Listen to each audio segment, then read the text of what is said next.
Welcome to Politent media. Asia కప్‌లో India ఆడుతుందా? భారత్ వెళ్తుందా? పాకిస్తాన్‌తో మ్యాచ్ ఆడుతుందా? అని అన్ని అంశాలకు సంబంధించి, వాదనలకు సంబంధించి, చర్చలకు సంబంధించి ఫుల్ స్టాప్ పడింది.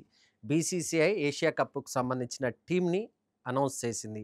అంటే అనౌన్స్ చేయడం ద్వారా ఒక క్లియర్‌గా క్లారిటీ ఇచ్చిందంటే ఖచ్చితంగా ఏషియా కప్‌లో ఇండియా ఆడుతుంది. పాకిస్తాన్‌తో తలపడబోతుంది. సెప్టెంబర్ 14వ తేదీన భారత్, పాకిస్తాన్‌కి సంబంధించిన టీ20 మ్యాచ్ కూడా జరగబోతుంది. సో, ఈ విషయానికి సంబంధించి బీసీసీ నుంచి క్లారిటీ వచ్చేసింది. ఇండియా ఖచ్చితంగా ఏషియా కప్ ఆడుతుంది. అది పాకిస్తాన్‌తో కూడా మ్యాచ్‌లో ఆడే అవకాశం ఉంది. సెప్టెంబర్ 14న ఫస్ట్ మ్యాచ్ ఆడే అవకాశం ఉంటుంది పాకిస్తాన్‌తోని. ఒకవేళ పాకిస్తాన్‌తో ఫైనల్ 2 జట్లు భారత్, పాకిస్తాన్‌లు ఫైనల్స్‌కొస్తే మాత్రం 3 సార్లు తలపడే అవకాశం ఉంది. సో, ఒక క్రికెట్ అభిమానులకు సంబంధించి ఇండియా, పాకిస్తాన్ మ్యాచ్‌ను కోరుకున్న వాళ్ళకి మాత్రం ఒక మంచి ఈవెంట్ వస్తున్నట్టుగా మనకు కనిపిస్తుంది. మరోవైపు టీమ్ అనౌన్స్‌మెంట్‌కి సంబంధించి పెద్దగా సంచలనాలు లేవు. ఊహించిన విధంగానే ఉంది. సూర్యకుమార్ యాదవ్ కెప్టెన్‌గా ఉంటారు. శుభం గిల్‌కి సంబంధించినంత వరకు గిల్‌ని టీమ్‌లోకి తీసుకుంటారా? లేదా? అనే అంశం పైన కొంత చర్చ జరిగినప్పటికీ ఆయన టీమ్‌లోకి తీసుకున్నారు. వైస్ కెప్టెన్ బాధ్యత అప్పగించారు. సో, ఓపెనింగ్ ఎవరు చేస్తారనే కన్‌ఫ్యూజన్ కూడా స్థిరపడినట్టుగానే చెప్పుకోవాలి. గిల్‌తో పాటు అదేవిధంగా సంజు శాంసన్ వీళ్ళిద్దరు కూడా ఓపెన్ చేసే అవకాశం ఉంది టీ20కి సంబంధించినంత వరకు. ఎందుకంటే ఎవరు ఓపెన్ చేస్తారనే అంశం పైన కొంత చర్చ జరిగినప్పటికీ దాదాపు ఈ విషయానికి సంబంధించి క్లారిటీ ఉన్నట్టుగానే మనకు తెలుస్తుంది. 1, 2 పేర్లు కొంత మిస్ అయినట్టుగా మనకు కనిపిస్తుంది. సెలక్షన్ కమిటీ కూడా ఒప్పుకుంది. శ్రేయస్ అయ్యర్ పేరు చాలా వినిపించింది. ఆయనను తీసుకుంటారని. యశస్వి జైస్వాల్ గాని, అదేవిధంగా వాషింగ్టన్ సుందర్. ఈ ముగ్గురు కొంత ఈ టీమ్‌లోకి వస్తారని చూసినప్పటికీ, వీళ్ళు ముగ్గురు కూడా అద్భుతంగా ఆడుతున్నప్పటికీ, ముఖ్యంగా శ్రేయస్ అయ్యర్‌కి సంబంధించినంత వరకు సెలెక్టర్ ఏం చెప్పారు? అజిత్ అగర్కర్ ఒక కామెంట్ చేశారు. అద్భుతంగా ఆడుతున్నారు. కానీ ఎవరిని టీమ్‌లో తీసేసి అతన్ని తీసుకోవాలి. ఈ అంశానికి సంబంధించి కొంత ఇబ్బందుంది.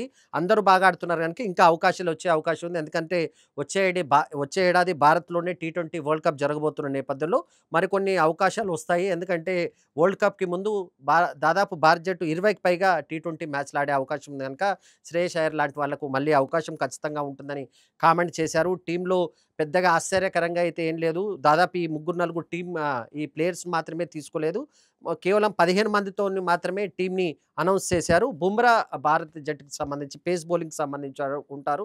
అక్షర్ పటేల్ అదేవిధంగా వరుణ్ చక్రవర్తి. వరుణ్ చక్రవర్తి టీ20 మ్యాచ్‌లు మనం చూసాం. సాధ్యమైనంత వరకు చాలా మంచిగా ఆడుతున్నాడు. టీ20కి ఫార్మాట్‌కి బాగా సెట్ అయ్యే బౌలర్ ఎవరైతే ఉన్నారో అది వరుణ్ చక్రవర్తిగా చెప్పుకోవాలి. అక్షర్ పటేల్ కూడా స్పిన్‌కి సంబంధించి ఇద్దరు ఉండే అవకాశం ఉంది. ఆల్ రౌండర్‌గా హార్దిక్ పాండ్యా కూడా కొనసాగుతారు గనుక టీమ్‌కి సంబంధించి పూర్తిగా అన్ని ఈక్వేషన్స్‌ని ఆలోచించే చేసినట్టుగా కనిపించింది. ఒక మంచి టీమ్‌ని ఎంపిక చేసినట్టుగానే అగార్కర్ తెలిపారు.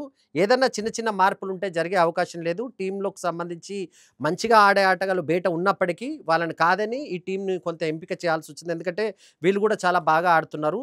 టీ20కి సంబంధించినంత వరకు అంటే వన్ డే, టెస్ట్, టీ20కి సంబంధించి వేర్వేరు టీమ్‌లను ఇండియా తీసుకుంటుంది. ఒక రకంగా ఇప్పుడు ముగ్గురు వేర్వేరు కెప్టెన్‌లు ఉన్నారు. అధికారికంగా ఇప్పుడు చూస్తే one day captain Rohit Sharma ఉన్నారు. టెస్ట్‌కి గిల్ ఉన్నాడు.